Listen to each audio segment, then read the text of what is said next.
আমাদেরকে নিয়ে লেখেন, আমাদের যদি ক্রিটিসাইজের জায়গা পান ক্রিটিসাইজ করেন। আপনার মিডিয়া হাউসকে বন্ধ করা হবে না, আপনার মুখকে বন্ধ করা হবে, কিন্তু মিথ্যা কথা লেখেন না। আমাদের ইউটিউবে দেখেন তো নাকি প্রতিদিন কত ধরনের কথা বলে, কত মিথ্যা কথা বলে আমাদেরকে নিয়ে। আমরা কাউকে বলছি যে আপনি এই কথা বলতে পারবেন না। আপনি দেখেন না ইউটিউবে তো অনেকে তো ইউটিউবিং করে, ওইটাও তো একটা সাম সর্ট অফ জার্নালিজম, ঠিক না? আমরা কাউকে কি মুখ বন্ধ করে দিচ্ছি? কেউ যদি আমাদেরকে নিয়ে হাজারটা লেখা লিখুক, প্রফেসর ইউনূস তার এই ইন্টারিম গভর্নমেন্টের ক্ষমতা গ্রহণের 1 মাসের মধ্যে সমস্ত টপ এডিটরকে ডেকেছিলেন, ডেকে বলেছেন যে আপনারা মন খুলে আমাদেরকে নিয়ে লেখেন, আমাদেরকে ক্রিটিসাইজ করুন। আপনি ক্রিটিসাইজ করলে তো আমার চোখের পর্দা খুলে যায়, আমি দেখতে পাই আমার ফেইলুরগুলো কোথায়, আমরা তখন সেই অনুযায়ী রেকটিফাই করতে পারি। আপনারা সবাইকে অনুরোধ, আপনারা আমাদের যদি ফেইলুর পান লেখেন, কিন্তু মিথ্যা কথা লেখেন না।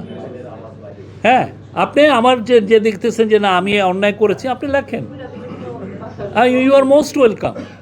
কিন্তু আমরা চাই, এবং এর ফলে যেটা আমরা চাই যে বাংলাদেশে মিডিয়া ফ্রিডমটা যাতে ইনস্টিটিউশনাল হয়, সবাই যেন কথা বলাটা শিখে, এই কনস্ট্রাকটিভ ক্রিটিসিজম তারা যেন করতে পারে। কিন্তু যেটা হচ্ছে সেটা হচ্ছে যে আমরা ইউটিউবে আপনি দেখেন যেই ধরনের জিনিস দেখি, প্রতিদিন সকালে উঠে তো মনে হচ্ছে সকালে একজন, এবং এরা নিজেদের সকালে একজন দেখি একটা কথা বলেন, উনি আবার রাত্রে আবার চেঞ্জ করে ফেলেন, বিকজ সে তো ভালো জার্নালিজম করে তো এটা করেন না। ফাইট করি আমরা, আমাদেরকে নিয়ে লেখেন, আমাদের যদি ক্রিটিসাইজের জায়গা পান ক্রিটিসাইজ করেন, ইউ আর মোস্ট ওয়েলকাম। আপনার মিডিয়া হাউসকে বন্ধ করা হবে না, আপনার মুখকে বন্ধ করা হবে, এবং এই যে মুখ যাতে বন্ধ না হয় সেই জন্যই দেখেন আমরা ডিজিটাল বা সাইবার সিকিউরিটি অ্যাক্টটাকে আমরা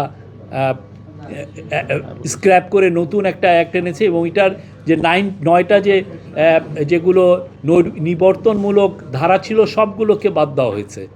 হ্যাঁ, যেগুলো স্পিচ রিলেটেড, আপনার কথা বা আপনি অনলাইনে যেই কথাগুলো লিখবেন সেই রিলেটেড যে অফেন্স, সবগুলোকে মানে আগে ক্রিমিনালাইজ ছিল সেগুলোকে বাদ দেওয়া হয়েছে। আপনি ইউ ক্যান রাইট এনিথিং, সত্যটা লেখেন এটা, আর লেজি জার্নালিজম করেন না, জেনে লেখেন।